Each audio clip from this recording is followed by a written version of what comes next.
Hello friends, welcome back to Target TGT home science. मैं विनीता वर्मा और हम पढ़ेंगे अपनी क्लास नंबर 49 जो कि 50 डे सीरीज की है ना। कौन सी होगी? एक मिनट, सॉरी, जो कि है हमारी 49 नंबर की क्लास। ठीक है, और इसके बाद जब ये हमारी जो है समाप्त हो जाएगी तो फिर हम स्टार्ट करेंगे होम मैनेजमेंट टॉपिक वाइज, और उसके बाद हम इसी तरह से न्यूट्रिशन साइंस की जो भी इम्पोर्टेंट चीज़ें हैं उनका भी डिस्कशन करते हुए चलेंगे। ठीक है, तो चलिए फिर पढ़ते हैं हम अपनी क्लास, है ना। हमारी सीरीज का पहला प्रश्न है, निम्नलिखित में से कौन सा फाइबर अम्लों के प्रति अत्यधिक संवेदनशील होता है? ठीक है, क्वेश्चन क्या कह रहा है कि कौन सा फाइबर या रेशा कह सकते हैं अम्लों के प्रति अत्यधिक संवेदनशील होता है।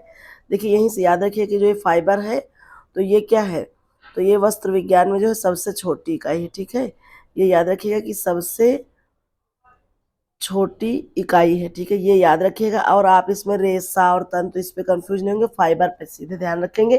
इंग्लिश वर्जन देखेंगे फाइबर। 2021 टीजीटी में एक प्रश्न आया हुआ था यहीं से। तो आइए देखते हैं कि अम्ल के प्रति अत्यधिक संवेदनशील। ए है ऊन, बी है कपास, सी है रेशम, डी है लिनन। तो यहाँ पर देखिए हमारा करेक्ट आंसर क्या हो जाएगा, ऑप्शन ए ऊन। ठीक है, ऊन क्या है, अम्ल के प्रति अत्यधिक संवेदनशील होता है। प्राकृतिक रेशा है कि ऊन, ऊन जो है प्राकृतिक है। प्राकृतिक में भी जो है किस कहाँ का है, तो आप लोग जानते हैं कि ये जो है प्राकृतिक में जानतो जगत का है। ठीक है, ऐसे जानतो कह सकते हैं, या फिर आप जो है प्राणिज जगत भी कह सकते हैं। प्राणिज जगत से प्राप्त होने वाला रेशा है ऊन। चलिए फिर देखते हैं नेक्स्ट क्वेश्चन। नेक्स्ट हमारा क्वेश्चन क्या कह रहा है, तबीयत ज़्यादा ही मेरी ख़राब हो गई है इसमें, इसलिए थोड़ा सा क्लास नहीं ले पा रहे हैं। शेड्यूल हमने बनाया था होम मैनेजमेंट का और न्यूट्रिशन का, लेकिन जो है कुछ प्रॉब्लम्स है, बहुत ज़्यादा है, इसलिए नहीं कर पा रहे। प्लीज़ आप लोग जो थोड़ा इसको माइंड ना करिएगा, तो एक दिन और देख लीजिए, फिर उसके बाद हम बिल्कुल पहले की तरह कंटिन्यू रहेंगे। ठीक है, तब तक कि आप लोग पढ़ते रहिए, अपना अपने स्तर से पढ़ाई करते रहिए। और जो है बिल्कुल देखिए, बिल्कुल ये समय क्या है, तो हमारे लिए समय बहुत ही महत्वपूर्ण है। देखिए जो है परीक्षा भी हमारी जो है, या कह सकते हैं कि ईश्वर परीक्षा लेता है, समय जो है हम लोगों का जो स्ट्रगल है उसको देखता है। और देखिए ये संघर्ष क्या है, तो सिर्फ नौकरी पाने का ही नहीं है ये संघर्ष, ये तो क्या है, संघर्ष है खुद को स्थापित करने का, ताकि हम बता सके कि हम कमज़ोर नहीं हैं, कमज़ोर हमारा वक्त था। ठीक है, तो इसी जो है मोटिवेशनल के साथ आप पढ़ते रहेंगे। देखिए एन वक्त पर हमेशा ऐसी विपरीत परिस्थितियाँ आती हैं, परेशानियाँ आती हैं, लेकिन हमको उनको उस चीज़ को पकड़ कर नहीं बैठना है कि अब इतनी सारी समस्याएं हो गई, क्या होगा, कैसे होगा, ऐसा नहीं करना है। क्या करना है हमको, कोशिश जो है आखिरी सांस तक करती रहेगी, करते रहना है ना। यार कोशिश करते रहेंगे आखिरी सांस तक, फिर बाद में उसके बाद जीत हो या हार हो, ये तो जो है बात की बात है। तो यही यही लाइनें आप लोग अपने जीवन में उतारिए और पढ़ते रहिए। Self study is the most important, क्योंकि लास्ट टाइम है। टॉपिक वाइज अगर आप रिवीजन करने चल रहे हैं तो रिवीजन भर का ही समय बचा है आपके पास। ठीक है, देखते हैं मर्सराइजेशन प्रक्रिया का मुख्य उद्देश्य क्या होता है। तो देख लेते हैं मर्सराइजेशन प्रक्रिया का मुख्य उद्देश्य क्या। ऑप्शन ए है धागे की ताकत बढ़ाना, बी है कपड़े का रंग गहरा करना, सी है कपड़े को अधिक लोचदार बनाना, डी है कपड़े को जलरोधी बनाना। तो यहाँ पर हमारा करेक्ट आंसर क्या हो जाएगा, ऑप्शन ए धागे की ताकत को बढ़ाना। ये होता है मर्सराइजेशन की प्रक्रिया। उसके अलावा और क्या, ताकत के अलावा क्या होता है, चमक बढ़ती है। ठीक है, मजबूती बढ़ती है और चमक भी जो है बढ़ जाती है, ये याद रखिएगा आप लोग। ठीक है, चलिए देखते हैं नेक्स्ट क्वेश्चन। नेक्स्ट क्वेश्चन हमारा क्या है, साटन और साटिन में मुख्य अंतर क्या होता है। बहुत ही इंपॉर्टेंट प्रश्न है, याद रखिएगा। साटन प्राकृतिक होता है, साटिन सिंथेटिक होता है। साटन मजबूत होता है, साटिन कमजोर होता है। साटन बुना जाता है, साटिन बुनाई रहित होता है। डी दोनों एक ही होते हैं। तो यहाँ पर हमारा करेक्ट आंसर क्या जाने वाला है, ऑप्शन ए हो जाने वाला है हमारा करेक्ट आंसर। साटन प्राकृतिक होता है, साटिन सिंथेटिक होता है। ठीक है, ये याद रखिएगा आप लोग। चलिए फिर देखते हैं नेक्स्ट क्वेश्चन। नेक्स्ट क्वेश्चन हमारा क्या कह रहा है, निम्नलिखित में से कौन सा रंगाई है ना, डाइंग की जो है विधि नहीं है, यानी कि इसमें से सारी जो है डाइंग की विधि है, एक नहीं है, वो आपको बताना है। ए है बाटिक, बी है इकेट, है ना, इकत जिसको बोलते हैं, ठीक है, ये ऐसे आप समझ लीजिए इकत, ठीक है। ब्लॉक प्रिंटिंग, फिर है रजिस्ट प्रिंटिंग। तो यहाँ पर हमारा करेक्ट आंसर क्या हो जाएगा, ऑप्शन जो है हमारा हो जाएगा option C, block printing. Block printing क्या है, तो ये जो है डाइंग या रंगाई की विधि नहीं, जबकि ये क्या होता है, ये ब्लॉक प्रिंटिंग एक तरह से कह सकते हैं ये छपाई है आपकी, ठीक है, छपाई प्रक्रिया है, जिसको जो ठप्पा छपाई भी कहते हैं एक तरह से, ठप्पा छपाई, ये याद रखिएगा। जैसे इसमें कोई एक डिजाइन होता है ऐसे करके, तो उसमें जैसे बीच में एक बिंदु घेरा हुआ तो वहां पर गड्ढा गड्ढा रहता है, उसको कलर लगा करके फिर कपड़े पर छापा जाता है ठप्पा छपाई की तरह, ये जो है आपकी ब्लॉक प्रिंटिंग कहलाती है।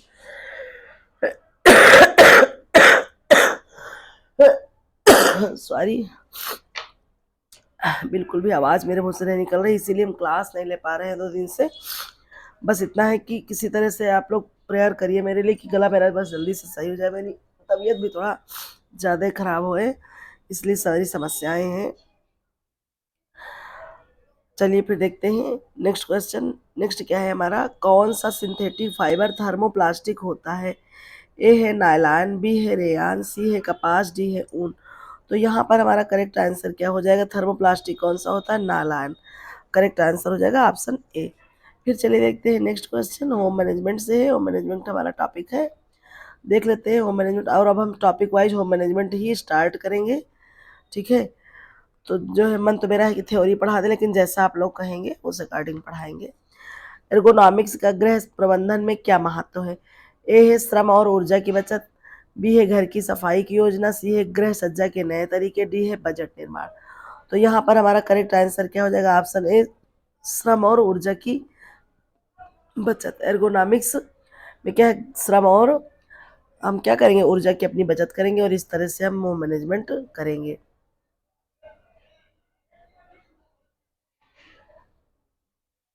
एक मिनट,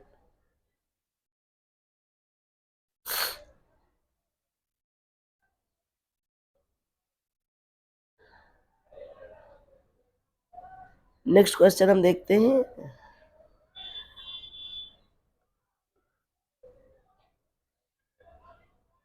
ये क्या हो रहा है आज पीडीएफ में,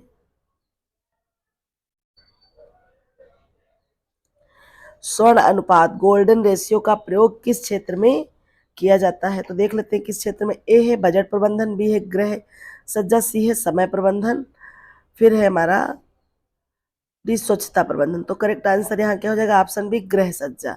इसमें ही जो है हम क्या करते हैं, तो इसी में जो है हम गोल्डन रेशियो का प्रयोग करते हैं। नेक्स्ट क्वेश्चन देखते हैं, कंज्यूमर प्रोटेक्शन एक्ट किस वर्ष लागू किया गया?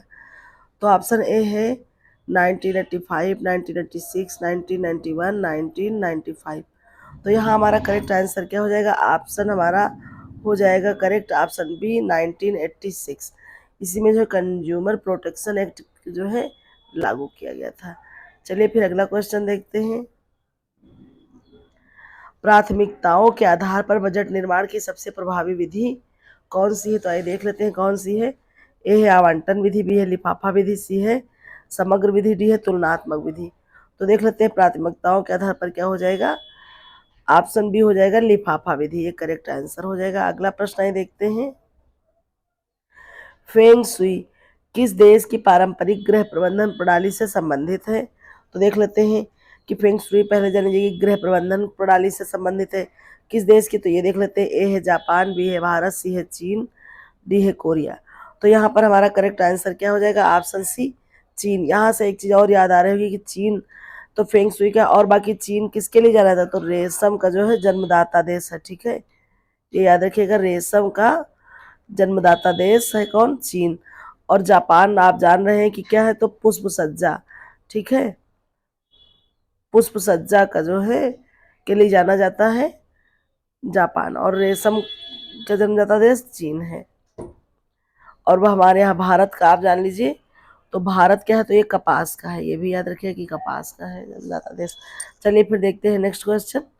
नेक्स्ट हमारा क्वेश्चन क्या है, नेक्स्ट टॉपिक है हमारा बाल विकास, है ना, चाइल्ड डेवलपमेंट चल रहा है हमारा। आप देख लेते हैं क्वेश्चन, बाल विकास का सेंसिटिव पीरियड किस मनोवैज्ञानिक ने प्रतिपादित किया? तो आइए देखते हैं किसने प्रतिपादित किया। ए है पियाजे, बी है फ्राइड, सी है वाइगोत्स्की, डी है मॉन्टेसरी। तो यहाँ पर हमारा करेक्ट आंसर क्या हो जाएगा, ऑप्शन डी मॉन्टेसरी ने प्रताड़ित किया। ठीक है, अगला देख लेते हैं। ऑब्जेक्ट परमानेंस किस अवस्था में विकसित होती है? ए है संवेदी गतिक, बी है पूर्व संक्रियात्मक, सी है मूर्त संक्रियात्मक, डी है औपचारिक संक्रियात्मक। तो यहाँ करेक्ट आंसर क्या हो जाएगा, ऑप्शन ए संवेदी गतिक अवस्था। ठीक है, संवेदी गतिक अवस्था में ऑब्जेक्ट परमानेंस विकसित होता है। फिर चलिए देखते हैं अगला क्वेश्चन। बालक में मॉरल डेवलपमेंट की शुरुआत किस उम्र में मानी जाती है? ए है 2 वर्ष, ठीक है, फिर देख लेते हैं 4 वर्ष, फिर है 6 वर्ष, फिर है 8 वर्ष। तो यहाँ करेक्ट आंसर हो जाएगा ऑप्शन सी 6 वर्ष। 6 वर्ष में ही मॉरल डेवलपमेंट स्टार्ट होता है। नेक्स्ट क्वेश्चन है, कौन सा सिद्धांत जोन ऑफ प्रॉक्सिमल डेवलपमेंट से संबंधित है? पियाजे का संज्ञानात्मक विकास, वाइगोत्स्की का सामाजिक सांस्कृतिक सिद्धांत, फ्रायड का मनोविश्लेषणात्मक सिद्धांत, फिर डी है एरिक्सन का मनोसामाजिक सिद्धांत। तो यहाँ पर हमारा करेक्ट आंसर क्या हो जाएगा, ऑप्शन बी हो जाएगा वाइगोत्स्की का सामाजिक सांस्कृतिक सिद्धांत। ये क्या है, तो ये जोन ऑफ प्रॉक्सिमल डेवलपमेंट से जो है संबंधित है। नेक्स्ट आई क्वेश्चन देखते हैं। आईक्यू बुद्ध लब्धि का सूत्र किसने दिया? ए है बिने साइमन, बी है फ्रायड, सी है गार्डनर, डी है वाइगोत्स्की। यहाँ करेक्ट आंसर हो जाएगा ऑप्शन ए बिने साइमन। नेक्स्ट आई क्वेश्चन देख लेते हैं, एक्सटेंशन एजुकेशन से है। ट्रिंकल डाउन थ्योरी का संबंध किससे है? ए है ग्रामीण विकास, बी है सामुदायिक शिक्षा, सी कृषि विज्ञान, डी उपभोक्ता जागरूकता। तो यहाँ पर करेक्ट आंसर क्या हो जाएगा, ऑप्शन ए ग्रामीण समाज। ग्रामीण समाज से ट्रिंकल डाउन थ्योरी का संबंध है। नेक्स्ट आइए क्वेश्चन देखते हैं। डेमोन्स्ट्रेशन विधि का उद्देश्य क्या है? ए है जानकारी देना, बी है कौशल सिखाना, सी है व्यवहार बदलना, डी है जागरूकता फैलाना। तो यहाँ पर करेक्ट आंसर क्या हो जाएगा, ऑप्शन बी कौशल सिखाना। ठीक है, नेक्स्ट आइए क्वेश्चन देखते हैं। तो नेक्स्ट क्वेश्चन हमारा क्या है, साइमन कमीशन का उद्देश्य क्या था? ए है सामाजिक सुधार, बी है शिक्षा नीति, सी है कृषि विस्तार, डी है राजनीतिक सुधार। तो यहाँ पर करेक्ट आंसर क्या हो जाएगा, ऑप्शन डी राजनीतिक सुधार। ठीक है, साइमन कमीशन का उद्देश्य राजनीतिक सुधार से था। नेक्स्ट आइए क्वेश्चन देख लेते हैं। सैटेलाइटिंग ट्रेनिंग किस प्रसार विधि में आती है? ए है पारंपरिक विधि, बी है आधुनिक विधि, सी है संचार विधि, डी है समूह विधि। तो यहाँ पर हमारा करेक्ट आंसर क्या हो जाएगा, ऑप्शन बी आधुनिक विधि। सैटेलाइट ट्रेनिंग जो है आधुनिक विधि प्रसार के अंतर्गत आती है। चलिए नेक्स्ट क्वेश्चन देखते हैं। कौन सा मीडिया वन वे कम्युनिकेशन का उदाहरण है? सॉरी, ऑप्शन ए है टेलीविजन, बी है संवाद, सी है टेलीफोन, डी है समूह चर्चा। तो यहाँ करेक्ट आंसर हमारा क्या हो जाएगा, ऑप्शन ए टेलीविजन। टेलीविजन क्या है, one way communication. One way का मतलब है कि उसमें कोई फीडबैक नहीं मिलता है, एक तरफा संचार कह सकते हैं, एक तरफ से ना क्या होगा, तो एक तरफा संचार। ठीक है, इसको कह सकते हैं। और ये क्या है, तो ये एक इसमें ये जान लीजिए कि दृश्य प्लस श्रव्य साधन दोनों इसमें दृश्य श्रव्य है, लेकिन संचार एक तरफा, क्योंकि हम देख सकते हैं लेकिन अपनी बात को वहाँ पर कोई चीज़ अगर कोई गलत हो रहा है, कुछ नहीं समझ रहा, तो उसको हम कह नहीं सकते। इसलिए किस में आता है, ये वन वे कम्युनिकेशन में आता है। नेक्स्ट आई क्वेश्चन देखते हैं, न्यूट्रिशन साइंस से है। कौन सा विटामिन शरीर में कोएंजाइम के रूप में कार्य करता है? ऑप्शन ए है विटामिन ए, फिर है विटामिन डी, फिर है विटामिन B6, फिर है विटामिन के। तो यहाँ करेक्ट आंसर हो जाएगा आप विटामिन B6। ए से आप जानते हैं रतौंधी होता है, डी से होता है रिक्टस डी की कमी से, है ना, और के की कमी से खून का धक्का नहीं जमता है, ये सारी चीज़ें हैं। तो यहाँ पर करेक्ट आंसर हो जाएगा के। चलिए फिर देखते हैं, सॉरी विटामिन, करेक्ट आंसर क्या हो जाएगा, vitamin C, vitamin B6, option C यहाँ पर करेक्ट आंसर हो जाएगा। चलिए फिर देखते हैं नेक्स्ट क्वेश्चन। फाइटेट्स और ऑक्जिलेट मुख्य रूप से किस पोषक तत्व के अवशोषण को बाधित करते हैं?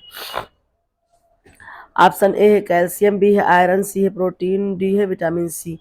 तो यहाँ पे हमारा करेक्ट आंसर क्या हो जाएगा, ऑप्शन ए कैल्शियम। ये जो फाइटेट्स और ऑक्जिलेट्स हैं ये मुख्य रूप से कैल्शियम के अवशोषण को बाधित करते हैं। फिर चलिए देखते हैं नेक्स्ट क्वेश्चन। ग्लूकोजिनोसिस की प्रक्रिया में किसका संश्लेषण होता है?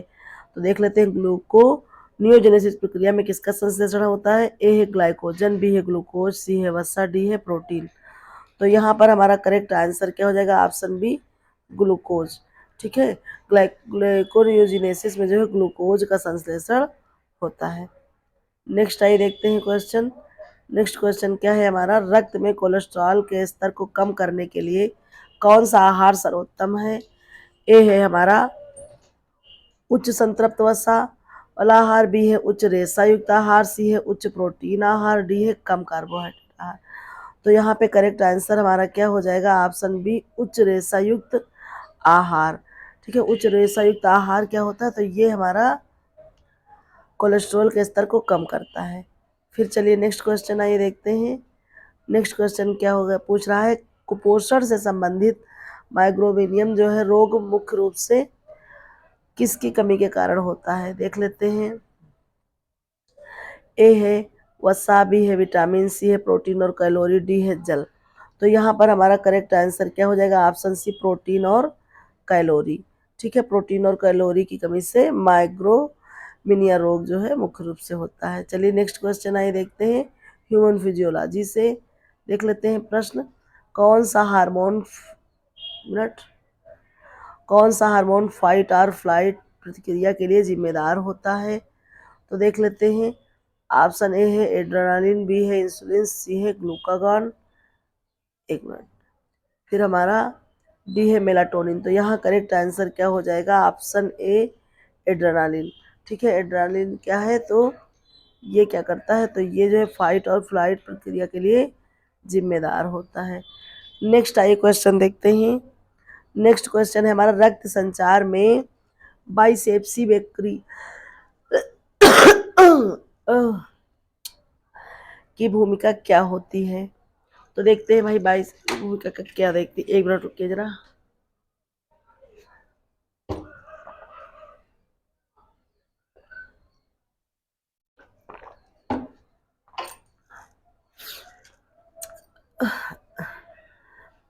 ए है हमारा पैर की गति, बी है हाथ को मोड़ना, सी है रक्त प्रवाह को नियंत्रित करना, डी है पाचन क्रिया में सहायता करना।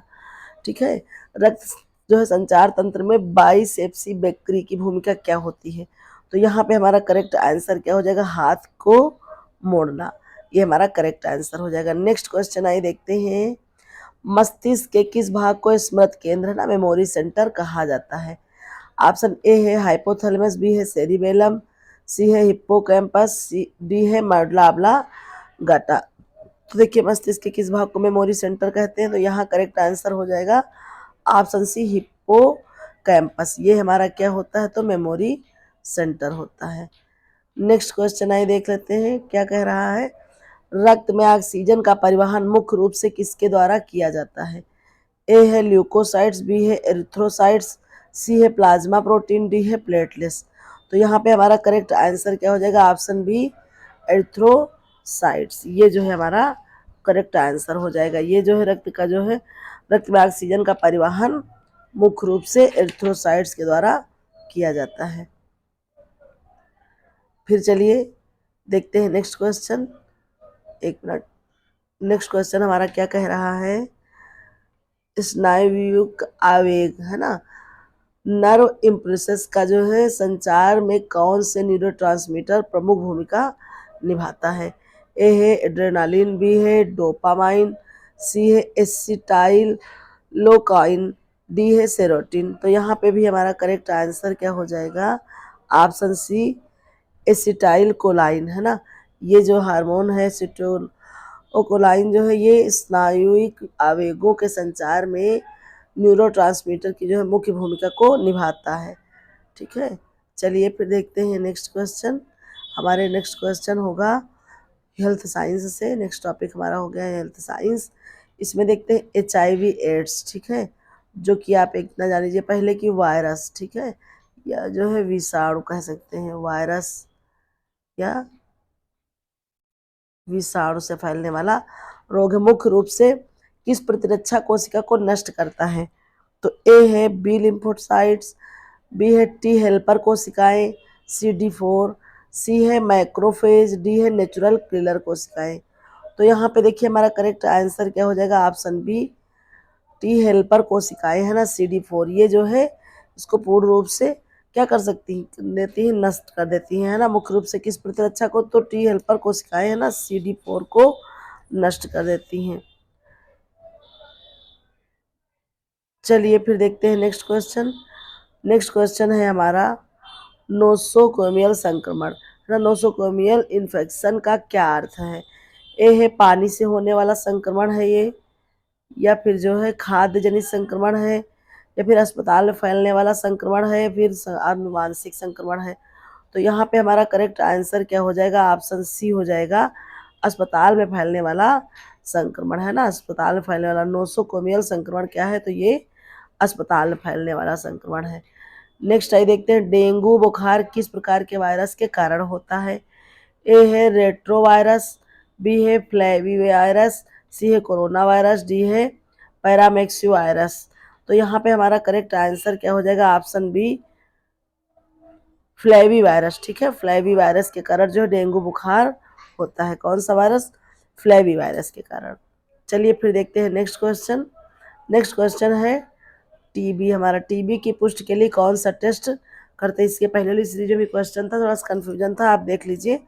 टीबी जो है ना, ट्यूबरकुलोसिस जो है वो बैक्टीरिया के कारण होता है। इसी को क्या कहते हैं? तो इसी को हम क्षय रोग, है ना, और तपेदिक रोग भी कहते हैं। और किसकी रोकथाम के लिए किसका? तो BCG का टीका लगाया था जन्म के तुरंत बाद। ठीक है, ये याद रखिएगा, जन्म के तुरंत बाद ये होता है। और लेकिन अगर हो जाए तो इसकी टेस्ट के लिए कौन सा जो है देख लेते हैं, टेस्ट करते हैं। तो ए है मंटू टेस्ट, बी है CBC टेस्ट, एक मिनट सॉरी, फिर है एलिसा टेस्ट, फिर है PCR टेस्ट। तो यहाँ पे हमारा करेक्ट आंसर क्या होने वाला है? Option D, PCR test. ठीक है, PCR टेस्ट द्वारा हम क्या करते हैं? तो क्षय रोग, है ना, या फिर तपेदिक रोग के जो है पता लगाते हैं, उससे चेक करते हैं। और एलिसा टेस्ट जानते हैं आप किसके लिए होता है? तो ये एड्स के लिए जो है जिम्मेदार होता है। एड्स की जो है जांच करने के लिए एलिसा टेस्ट करते हैं। और ये जो है PCR क्षय, तपेदिक, या फिर कह सकते हैं टीबी के लिए ये जांच की जाती है। फिर चलिए नेक्स्ट क्वेश्चन देखते हैं, और लास्ट क्वेश्चन है हमारा आज का, बॉडी मास इंडेक्स BMI की गणना का सही सूत्र क्या है? ए है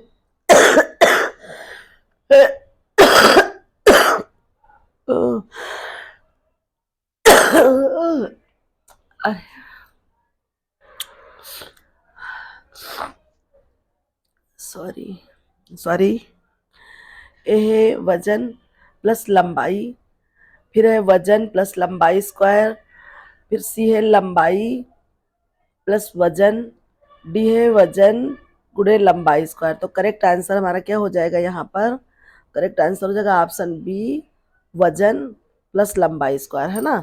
या ऐसे कह सकते हैं कि kg प्लस, ऐसे कह लीजिए, या फिर वजन प्लस लंबाई स्क्वायर। ये हमारा जो है बॉडी मास जो है को नापने का या गणना करने का सही सूत्र है। ठीक है, इसमें हम क्या करते हैं, जो व्यक्ति है उसके वजन को और उस वजन के आधार पर उसकी लंबाई ये देखते हैं, और फिर इस तरह से BMI की गणना हम करते हैं।